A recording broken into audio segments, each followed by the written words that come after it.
Welcome back, YouTubers, to another Monday Night Raw review with us, the dynamic dudes, as you well know, the British Fist. Gotcha! Mr. Parkin sitting here, and this guy sitting here is none other than NJ. What's up? Looks like he's ready for a fight. Hopefully it isn't with me, it's hopefully with Terminator. NJ, subscribe above, like this video, and comment any thoughts you have on this Monday Night edition of Raw down in the comment section below. And as you contact us in the links below, I want to say one thing. Thank you very much for the people that tuned in to our Google Plus Hangout video that we did. We're going to be doing many more of them, so thanks to all who tuned in. You took the words right out of my mouth there, NJ. And remember, you can send questions in for Terminator NJ on the Q&A coming up soon. So yeah, that should be very interesting, Terminator NJ answering your questions.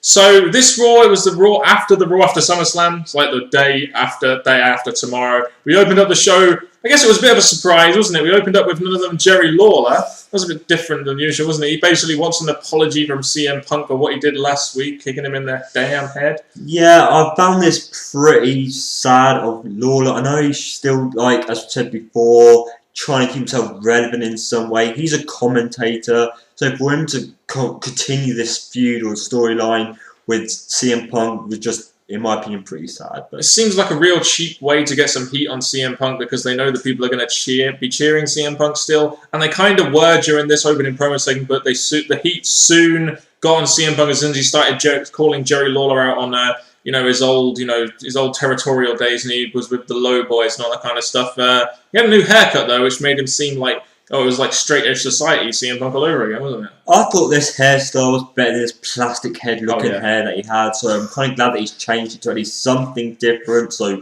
well done Punk for doing that. A lot of people say CM Punk is great on the mic, but he did stumble over a couple of his words in this promo segment, but he got a little bit of heel heat from the promo segment, basically calling out Jerry Lawler and all his shit, etc., saying that he was just a commentator, and basically they were teasing a match between them two, weren't they? He went on this massive rant about Lawler, hinted at this match later on, which Jerry Lawler later accepted in the night, saying that he wanted to do this for himself. The thing about Punk on mic, I think if the WWE allowed him to say what he wanted instead of what they wanted, it would be completely different. Because I think now CM Punk's become very scripted. It's really affecting his promos, as we've seen in the last few weeks, even months.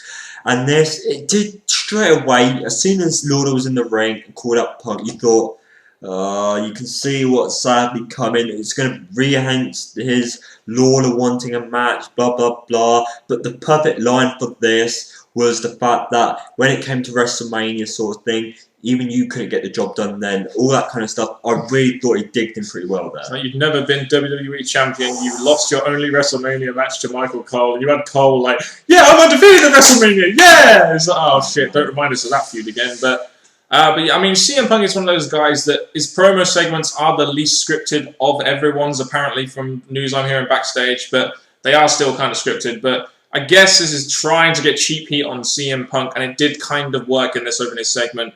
You know, that's all I'll say about that. Beware. We then go into a Jack Swagger versus Ryback match. The commentators really acknowledged how long it had been since Jack Swagger had won a match. So you kind of knew who was going to win this one, and in kind of dominant fashion. It was an obvious win here, and again, I'm glad it's just a one-off match, not a feud, because there weren't much to this match as we saw, and the fact that Swagger is not relevant as he was when he was world champion, even though then he wasn't really relevant. I just didn't really care about this. It's been about 2.5 years since he was the world champion. Oh god! But the match was very, very sloppy. At one point, Jack Swagger nearly landed on his neck from the back body drop. There's a bit. You had the feed me more chants are getting more and more over every week. The crowd are really into it this week. The feed me more. Well, the fact that the WWE have found a certain quote that is definitely over, it's definitely making Ryback have something special about him, so they can keep on using to a point where he does get this something more, and he actually does have a proper strong feud. Hopefully they will put him in another feud as they steadily progress him up the card, because we all know Vince McMahon loves him, and he will at some point be a top star for the WWE if they choose to go that route with him. The next segment was pretty confusing in my opinion. You had Natalya versus Layla. They were setting up a Divas match. It's like, yeah, a Divas match with Natalya versus Layla. This could be a good match. But you had Vicky Guerrero coming out saying that she had an important announcement, and she was kind of like, Vicky Guerrero, out of all the people on the roster, you shouldn't be burying the Divas. She's like, come on, get it over with, come on. And I'm like, man, I can't focus on the match now because this whole shit with Vicky Guerrero. No, the sad thing is, Natalya couldn't back into wrestling. I know it's a one-off match, but it was a match you really wanted to see. Natalya versus Layla, and with Vicky Guerrero staying on the still steps, just watching the match, I thought it was going to be a screwy finish. But then the match it finished the way it was going to, and they continue it on from there to a segment or a promo or Vicky's speech that really didn't have much story to it. I mean, the match seemed totally meaningless because of what Vicky Guerrero was saying, and I don't know, it just shows how much the Divas, they think of the Divas right now in WWE, I guess. But you don't get Vicky Guerrero outside in the ring after the match, saying, Layla, fuck off, this is more important. Basically calling out AJ Lee, and then you get AJ Lee coming out and doing the old going mental on Vicky Guerrero. I love a good cat fight with AJ Lee involved, but this was stupid. There's really not much to this, and if AJ really wants to wrestle, she shouldn't become the GM. The thing I noticed about this is eventually we're thinking that AJ may lose her GM job and it's going to be given to someone else, and the fact she's attacked someone who didn't really harm her in any way, it really made me think, is this going to be a way to eventually write her off as the GM, or is it just going to be just a waste of Raw time? If they were going to make her a GM, why didn't they stick with the crazy chick thing? What sense would it make to make a GM a girl who's mentally unstable? It just... One of the reasons why I didn't like the idea to make AJ Lee a GM, even though I do feel she has been developed as a character over this last 8 or so months, and it is definitely a good idea to make her the GM more. But the fact that she was one of the most likely to become the next women's champion or Divas champion, it really was a bit of a sad that they've done this to her. But it's working now. It's just the way she's acting still reminds us of her as a diva. Mortals. The 1 hour main event of this show was John Cena versus Miz. Do you remember when this match main evented WrestleMania 27, NJ? How could we? It was overshadowed by The Rock. We knew going into this match Cena was definitely going to win this match. He got a fair amount of time. I don't think Miz was necessarily buried by this match. I think the question is, why would you put your IC champion in this position? That's my only question. Why would you put your IC champion in the position to be doing a job to a John Cena? I did look at this match and thinking, Miz is not ready to progress back to the main event, so why are we having someone who should be working on a feud going towards Night of Champions? Why is he going against Cena instead of performing a feud going to Night of Champions? So straight away, we knew he was going to win, and we thought, how's Miz going to benefit from this? Especially when at Night of Champions, the Intercontinental Championship is a championship you have to book on the show. That's really it. After that, we had Heath Slater versus Santino Marella.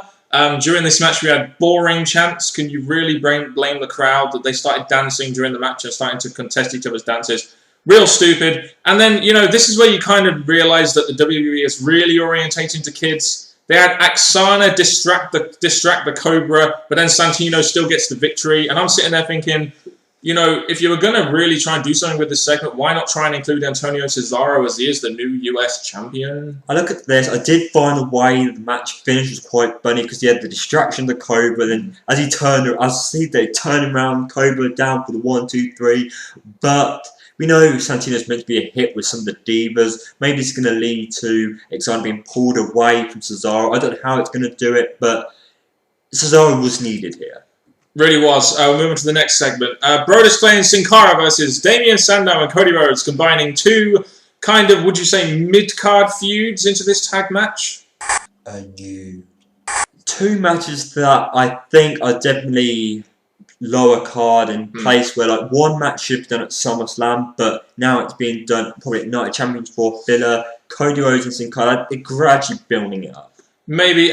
One thing I noticed about this, the first thing I noticed was even though Sin Cara does this 3 times, he still gets no reaction. And then Sandow comes out saying that he could have one man he could have an intelligent conversation with. Oh, none other than my boy Cody Rhodes. Sandow and Cody Rhodes, future tag team champions FTW, my friend. And that match proves this, doesn't it? It does, yeah, indeed, because they lost. I did like the mic work with Damien Sandow and Cody Rhodes, though, making fun of Brodus being having a big girth, and then Sin Cara is ugly, like all you people. I thought that was pretty good, but I think it says a lot about Damien Sandow when they're making Rhodes eat the pin and not Damien Sandow, to be honest. But I guess it's continuing to fuse. It's just, again, the faces win. And it's horrible to see Cody Rhodes. Yes, it's going to be likely at the pay-per-view Cody Rhodes is going to get the win unless they're making Sin Cara look great and then giving the overall win at the end. But it was just a bit of a shame to see Cody Rhodes going through all this to get to pretty much nowhere. They're basically rehashing the Rey Mysterio Cody Rhodes feud from the Royal Rumble to the WrestleMania Extreme Rules 2011, just that Sin Cara is nowhere near as good as Rey Mysterio. One thing we do want to talk about in this review is the anger management segments that they have with Daniel Bryan. Now, I will say this, a lot of people out there will probably shit on this, saying Daniel Bryan should be in the ring wrestling, and and let's see him do a headlock and a fucking no-lock and stuff. And I'm just sitting there thinking, you know what, guys? They're trying to make him a somewhat important part of the program, and this was one way of doing it, having these anger management segments and really trying to establish some kind of character which can get him over. At first, when I saw this, I thought, oh, this is a bit of a gimmicky thing. But you look at the past, we've had like Booker T and Austin fighting in supermarkets. They're the best segments sometimes, so, aren't they? They're the ones that stand out. In fact, you've got Daniel Bryan, a guy that has been involved in the main event, getting involved in outside wrestling segments, and then obviously Kane, which absolutely made the segment for me. I thought this was one of the best parts of Raw. All it needs now is some sort of Charlie Sheen introduction, but I mean, it was quite entertaining, I guess you could say. You had the kid with the goat mask, you know, talking about being left at the altar and how his boss sucked, and then Kane was the last patient. He had all these childhood issues, burying his brother and all that kind of stuff. And then you had the whole Dr. Shelby saying, we want you to do an anger management collage, which is one thing Daniel Bryan did very well in his next match against R-Truth, wasn't it, MJ? That's the thing. The thing about this, Daniel Bryan was like, oh, this is boring. You know, he was trying to stay out of it. Then you had Kane actually paying so much attention to this, going through his history of, then he said how he got the enjoyment of inflicting pain. I absolutely loved this. Made me feel like Kane was gradually coming back. And then obviously at the end, you saw Kane attacking. He didn't like Harold, did he? No, I really enjoyed it. I was really entertaining. But this match with Daniel Bryan, this was another good part. Harold tried to give him a hug, but Kane wasn't having any of this. We get to Daniel Bryan versus R-Truth. We had Kofi Kingston on commentary talking about how great the tag team division is. Yeah, so great. They're not even featured on Raw. But it was funny here because you had Daniel Bryan coming out like, you know, calm. And then by the end of the match, you had R-Truth getting to the point where, you know, he just couldn't handle it anymore. When he was going at it with a crowd member, no! R-Truth brought up the joke about Milwaukee and all that, and then he passes the microphone to Daniel Bryan, who went through the whole no. They worked it pretty well, and then R-Truth gets the win by a count out. Yeah. Very nicely done. Yes, you could say, oh, but he's lost another match. But the way they did it set up more for Daniel Bryan's storyline. It's character development, isn't it? That's what sometimes you need to give a Daniel Bryan to maybe appeal to something like, I don't know, mainstream fans and not just internet fans. Chapter. So next segment we got was the Is Triple H Going to Retire segment. Throughout the night we got these little video packages showing the footage of Triple H's career with DX, the injury he went through in 2002, the greatest hits, the championship wins, WrestleMania 28, etc. And the whole thing was, is Triple H going to retire? They were really trying to sell this as if Triple H was really going to retire when we know he's going to be returning in the ring to face Brock Lesnar at Hell in a Cell. Even though we know what's coming, I think the way they did this is obviously for the storyline effect. They did build it up throughout the night because they had this big thing that by the end of the night, this really did a lot for Brock Lesnar, even though he's no longer going to be a part of WWE. I thought this was pretty nicely built up too. Yeah, that's all I'll say about that. But do you really think WWE would make him retire on a free TV show? No. So I can't buy this. I know I'm a smart, and that is going against me right now. But I just can't buy it. But that's just my opinion. The way they did this is that Triple H was really throughout his thing. He got emotional, and he was definitely putting over Brock Lesnar by saying Brock Lesnar's the one who made me get to this point. Brock Lesnar's the one who's making me say this. And it was really putting Brock Lesnar over because, to be honest, since his time back in the WWE, nothing's really put him over. Cena didn't do it, the match didn't really do it. But these segments here, where you're talking about his power, his dominance, and that really did it for him. So when it does come to a future match, where it's debatable between different viewers and what they think, it's definitely got the match prepared slowly. Yeah, we'll move on to the next segment. Sheamus and Orton versus Ziggler and Del Rio. Boy, we knew who was going to win here, didn't we, NJ? We had Ziggler coming out mocking Jericho's entrance and mannerisms. That was quite funny, wasn't it, Al? It's good that they're using that whole thing to label Ziggler to enhance Ziggler a little bit. They should be doing this. Vicky tried to do it early, but we skipped that just because she did a horrible job at doing it. But when Ziggler did it, very nicely done. He got straight to the point, made him look important for this match. But it's a shame that the match itself made the faces look better than what Ziggler was building up to being. You notice how Ziggler didn't have Vicky Guerrero out at ringside. That's a sign for the future, hopefully. Again, you know, the match was a decent tag match. Usually there was an advert in there, but you have Rodriguez trying to give the Money in the Bank briefcase to Dolph Ziggler, but then again, you get Orton in there distracting Dolph Ziggler, continuing that feud, I guess, if they're going to do it, and then you had Sheamus getting the victory on Ziggler, which we've seen so many times before, getting the victory clean on Dolph Ziggler, right? Since when does that not ever happen in the WWE, apart from last week's SmackDown? There we go. So at least they're trying to make Ziggler look important, but then they back it up with him getting the pin. I guess they're always going to protect Del Rio in that position as he is the higher up guy on the card, being the number one contender to Sheamus. And then we get the match announced for SmackDown, which is Orton versus Ziggler, and we've made our predictions for that, but you'll hear more of it when it comes to SmackDown. Yeah, just don't finish that clean. That's all I will say. Zack Ryder versus David Otunga was the match next. And Terminator NJ, what did you think to Kane on commentary?